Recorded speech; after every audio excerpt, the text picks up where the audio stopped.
नमस्कार दोस्तों। सुशांत सिंह राजपूत जो कि एक ज़बरदस्त कलाकार थे, बेहतरीन एक्टर थे, उनके इस तरह चले जाने से मैं भी अचंभित हूँ, स्तब्ध हूँ। लेकिन उसके बाद जो भी हुआ वो हमारे लिए बहुत ही ख़तरनाक साबित हो सकता है। इस वीडियो में मैं आपको बताने वाला हूँ कि किस प्रकार हमारे देश के न्यूज़ चैनल्स की लापरवाही की वजह से हज़ारों लोगों की जान जा सकती है।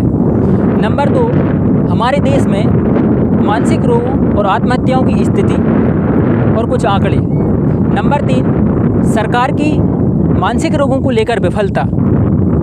नंबर 4, आत्महत्याओं और मानसिक रोगों के पीछे हमारे समाज और परिवेश का योगदान।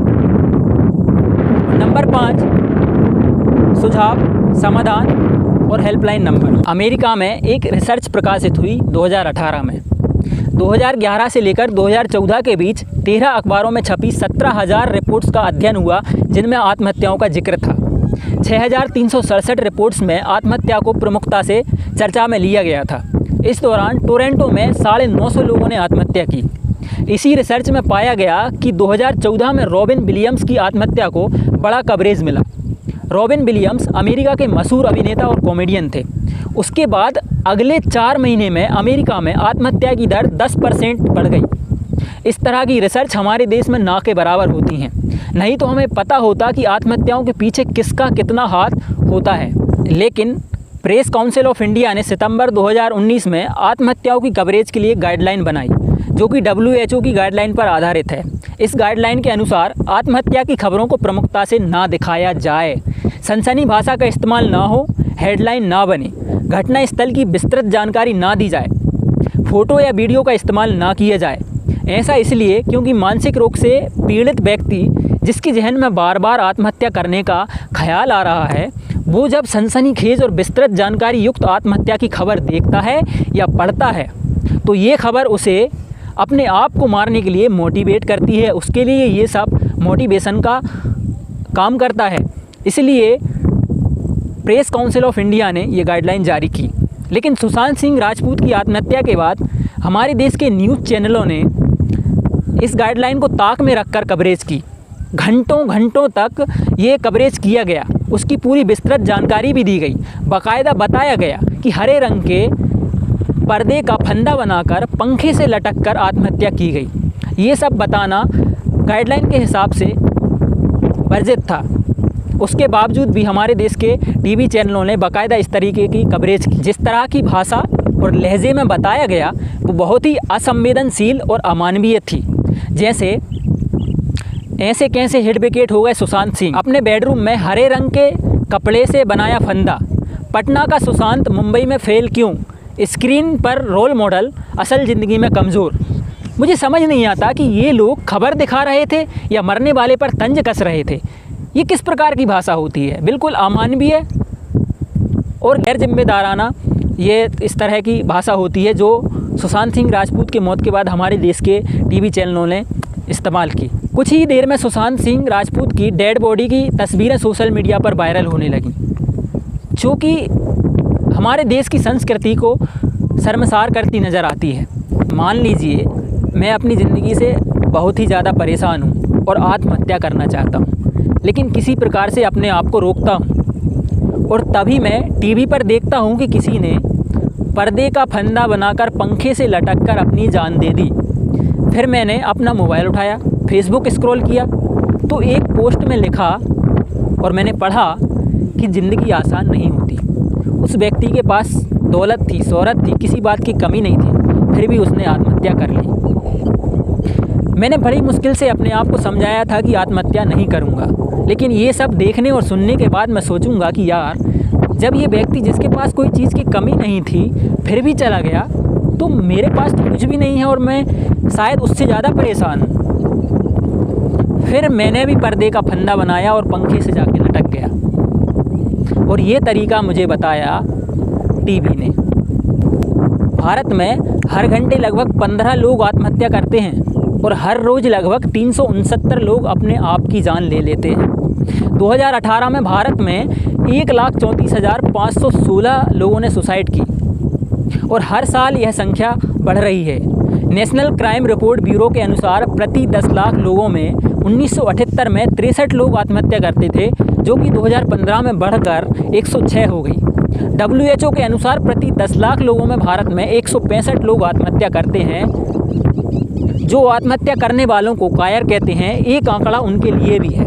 हमारी सेना में 2011 से 2018 के बीच 707 जवानों ने आत्महत्या की, और यह संख्या दुश्मनों की गोली से मरने वालों की संख्या से ज़्यादा है। और मेरे देश का जवान कायर नहीं हो सकता, इसलिए कोई व्यक्ति यदि आत्महत्या करता है तो उसे कायर कहना अनुचित होता है। क्योंकि कोई भी व्यक्ति जब डिप्रेशन जैसी बीमारी या कोई मानसिक बीमारी से जूझ रहा होता है तो उसे इन सब चीज़ों के बारे में वो नहीं सोच पाता। साइंस जर्नल द लेसेंट की रिपोर्ट के अनुसार 2017 तक भारत में हर 7 में से एक व्यक्ति मानसिक रोग से पीड़ित था। लगभग 15% से अधिक भारतीय आबादी मानसिक रोगों से पीड़ित है। सामान्य लोगों की तुलना में मानसिक रोगी 10 से 20 साल कम जीता है। भारत में 1 लाख लोगों पर मानसिक रोगियों के लिए मात्र 2 बेड हैं। अमेरिका में 30, फ्रांस में 125, मलेशिया में 24 और चीन में 24 बेड हैं प्रति 1 लाख आबादी पर मानसिक रोगियों के लिए। भारत में प्रति 2 लाख लोगों पर एक मनोचिकित्सक है। मात्र एक मनोचिकित्सक प्रति 2 लाख लोगों पर है भारत में, जबकि होना चाहिए 8000 लोगों पर एक मनोचिकित्सक। अब यही संख्या आप देखिए कि 1 लाख और 8000 में कितना फ़र्क होता है। ये हमारी सरकारों की विफलता है।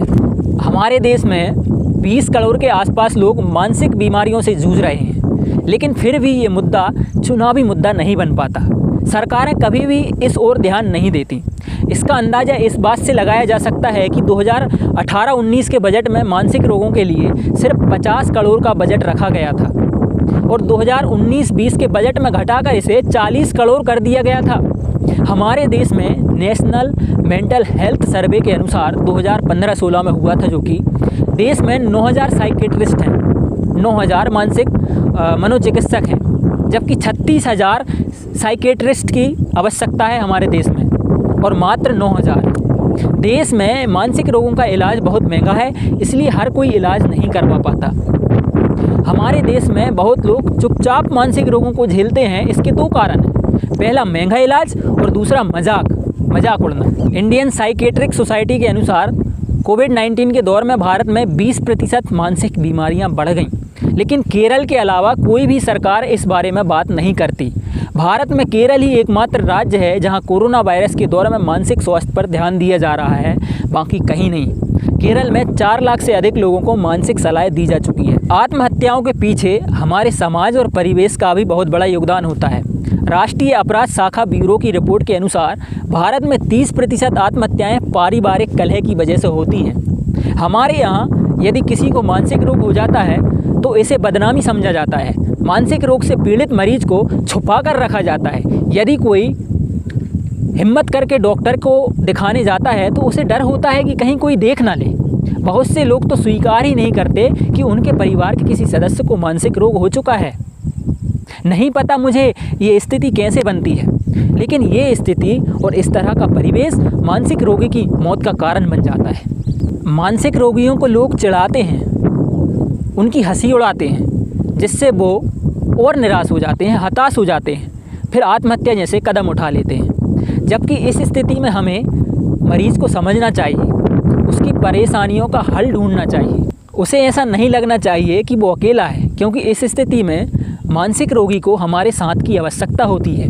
यदि हमें लगता है कि हमारे आसपास किसी व्यक्ति के व्यवहार में अचानक कोई बड़ा परिवर्तन होता है, या वो कई दिनों से बहुत उदास और चिंतित दिखाई दे रहा है, तब उसे हमारी ज़रूरत होती है।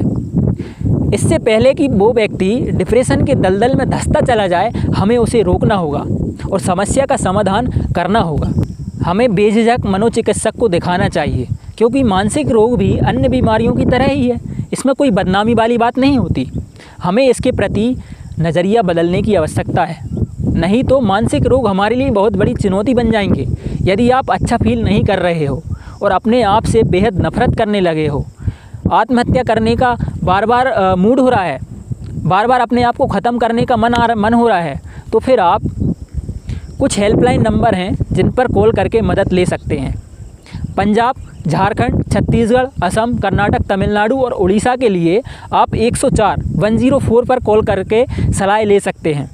दिल्ली में संजीवनी हेल्पलाइन नंबर 01140769002 और मुंबई में 02224131212 पर कॉल करके सलाह ले सकते हैं। इसके अलावा Roshni helpline, Sneha foundation, lifeline foundation, Sumaitri helpline, ये सारे नंबर आपको स्क्रीन पर दिख जाएंगे, डिस्क्रिप्शन में मिल जाएंगे। इन पर जाकर इन पर कॉल करके आप सलाह ले सकते हैं। मानसिक रोगों से अगर आपको लग रहा है कि आप डिप्रेशन की ओर जा रहे हैं, इससे पहले कि आप उसके दलदल में फंसते चले जाएं, उससे पहले ही इन नंबरों पर कॉल करके आप सलाह ले सकते हैं, अपने आप को इस मुसीबत से बचा सकते हैं।